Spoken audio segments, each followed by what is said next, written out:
إنا أوحينا إليك كما أوحينا إلى نوح والنبيين من بعده وأوحينا إلى إبراهيم وإسماعيل وإسحاق ويعقوب والأسباط وعيسى وأيوب ويونس وهارون وسليمان وآتينا داود زبورا ورسلا قد قصصناهم عليك من قبل ورسلا لم نقصصهم عليك وكلم الله موسى تكليما رسلا مبشرين ومنذرين لئلا يكون للناس على الله حجة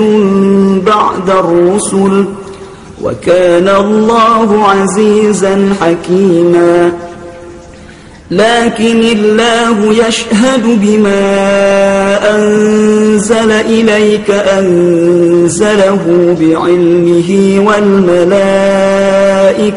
يشهدون وكفى بالله شهيدا إن الذين كفروا وصدوا عن سبيل الله قد ضلوا ضلالا بعيدا إن الذين كفروا وظلموا لم يكن الله ليغفر لهم ولا ليهديهم طريقا إلا طريق جهنم خالدين فيها أبدا وكان ذلك على الله يسيرا يا أيها الناس قد جاءكم الرسول بالحق من ربكم فآمنوا خيرا لكم وإن تكفروا فإن لله ما في السماوات والأرض وكان الله عليما حكيما يا أهل الكتاب لا تغلوا في دينكم ولا تقولوا على الله إلا الحق إنما المسيح عيسى ابن مريم رسول الله وكلمته ألقاها إلى مريم وروح منه فآمنوا بالله ورسله ولا تقولوا ثلاثة انتهوا خيرا لكم إنما الله إله واحد سبحانه أن يكون له ولد له ما في السماوات وما في الأرض وكفى بالله وكيلا لن يستنكف المسيح أن يكون عبدا لله ولا الملائكة المقربون ومن يستنكف عن عبادته ويستكبر فسيحشرهم إليه جميعا فأما الذين آمنوا وعملوا الصالحات فيوفيهم أجورهم ويزيدهم من فضله وأما الذين استنكفوا واستكبروا فيعذبهم عذابا أليما ولا يجدون لهم من دون الله وليا ولا نصيرا يا أيها الناس قد جاءكم برهان من ربكم وأنزلنا إليكم نورا مبينا فأما الذين آمنوا بالله واعتصموا به فسيدخلهم في رحمة منه وفضل ويهديهم إليه صراطا مستقيما يستفتونك قل الله يفتيكم في الكلالة إن امرؤ هلك ليس له ولد وله أخت فلها نصف ما ترك وهو يرثها إن لم يكن لها ولد فإن كانت اثنتين فلهما الثلثان مما ترك وإن كانوا إخوة رجالا ونساء فللذكر مثل حظ الأنثيين يبين الله لكم أن تضلوا والله بكل شيء عليم.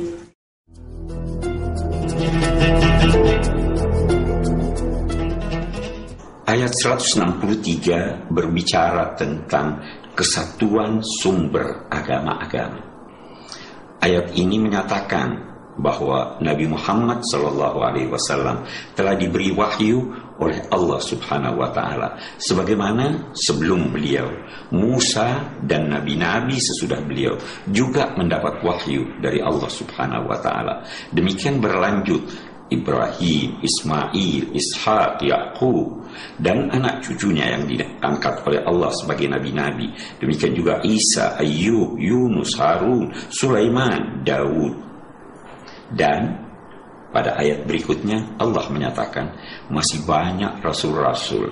Sebagian diantaranya telah disampaikan kepada Nabi Muhammad SAW, dan ada juga yang tidak atau belum disampaikan kepada beliau.